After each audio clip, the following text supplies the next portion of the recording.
वैसे यूपी की सियासत में तालिबान की एंट्री हो चुकी है और इस एंट्री के साथ बढ़त बनाने के लिए योगी सरकार ने एक अहम फैसला कर लिया है। यह फैसला है यूपी में अलग अलग जगहों पर एटीएस की यूनिट बनाने का, यानी यूपी के चप्पे चप्पे में निगहबानी एटीएस करेगी।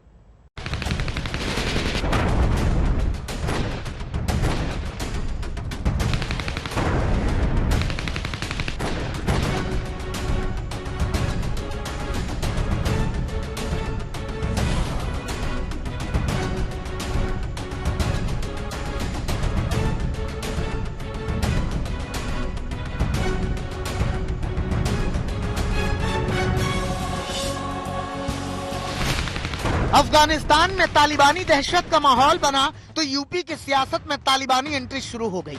योगी सरकार ने आतंकवाद के खिलाफ एटीएस की एक नई यूनिट बनाने का बड़ा फैसला लिया तो सियासत आतंकवाद से होते हुए तालिबान तक पहुंच गई।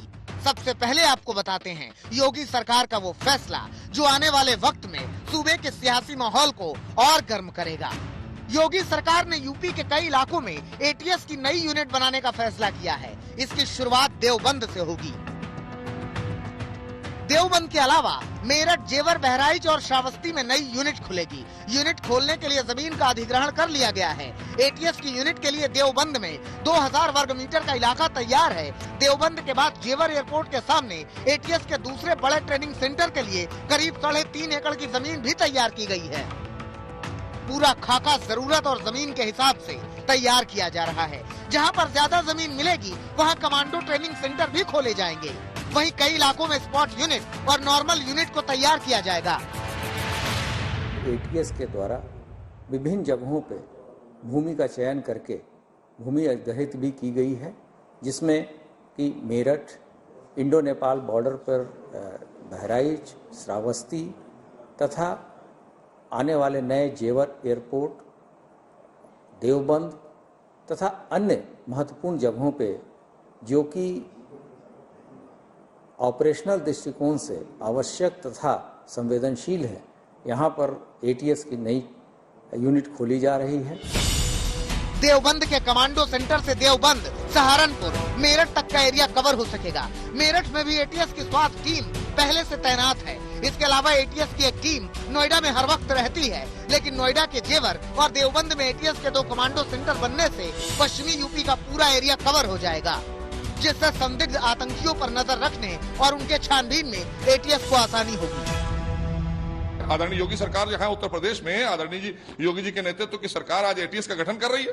क्यों कर रही है? क्योंकि हमें उत्तर प्रदेश की 23 करोड़ जनता को सुरक्षित भी रखना है। एक देवबंद भी नहीं, कोई भी बंद हो वहां खोल देंगे हम जाके। एटीएस खोलने में हमें कितनी देर लगती है? मामला आतंकवाद पर चोट और एटीएस को मजबूत करने का था, लेकिन सियासत तालिबान तक पहुंच गई, जिसकी शुरुआत शलभ मणि त्रिपाठी के ट्वीट के साथ हुई। तालिबान की बर्बरता के बीच यूपी की खबर भी सुनिए। योगी जी ने तत्काल प्रभाव से देवबंद में एटीएस कमांडो सेंटर खोलने का निर्णय लिया है।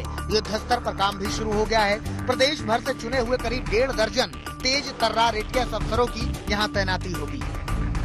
देवबंद को अगर एटीएस का कमांड सेंटर बन रहा है तो उसको गलत भाव से कोई अलग प्रकार से नहीं देखा जाना चाहिए। देवबंद भारतीय जनता पार्टी का गढ़ है। वहाँ पर इस समय हमारे भारतीय जनता पार्टी के विधायक भी हैं। जहाँ संदिग्ध गतिविधि है वहाँ पे कमांड सेंटर बनेगा तो इसका वेलकम होना चाहिए, इसके लिए बधाई देना चाहिए, तो और अच्छी बात है। यूं तो देवबंद या यूपी के किसी शहर का कोई तालिबान कनेक्शन नहीं है, लेकिन सूबे का मौसम सियासी हो चला है। ऐसे में सरकार और विपक्ष आर पार के लिए तैयार है।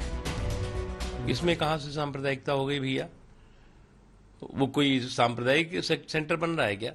वो तो सबके लिए बन रहा है ना। या वहाँ पे कोई अपनी मोनोपोली तय कर ली है कि साहब वहाँ पे ये चीजें हो ही नहीं सकती जो काम की मेन स्ट्रीम डेवलपमेंट के होंगे। देवबंद को लोग जानते हैं, सारी दुनिया में जानते हैं कि वो एक मुसलमानों की शिक्षा का एक केंद्र है। वहाँ धार्मिक शिक्षा दी जाती है। वही एटीएस का मुख्यालय खोला जाए या सेंटर खोला जाए, ये कुछ अजीब सा लग रहा है।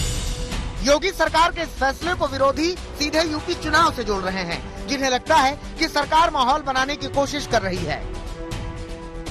राजनीतिक कारणों से ही वहाँ वो चुन रहे हैं, इसलिए कि वहाँ पर मुस्लिम धर्म, सामाजिक सौहार्द वातावरण की शिक्षा अंतर्राष्ट्रीय स्तर पर दिया जाता है।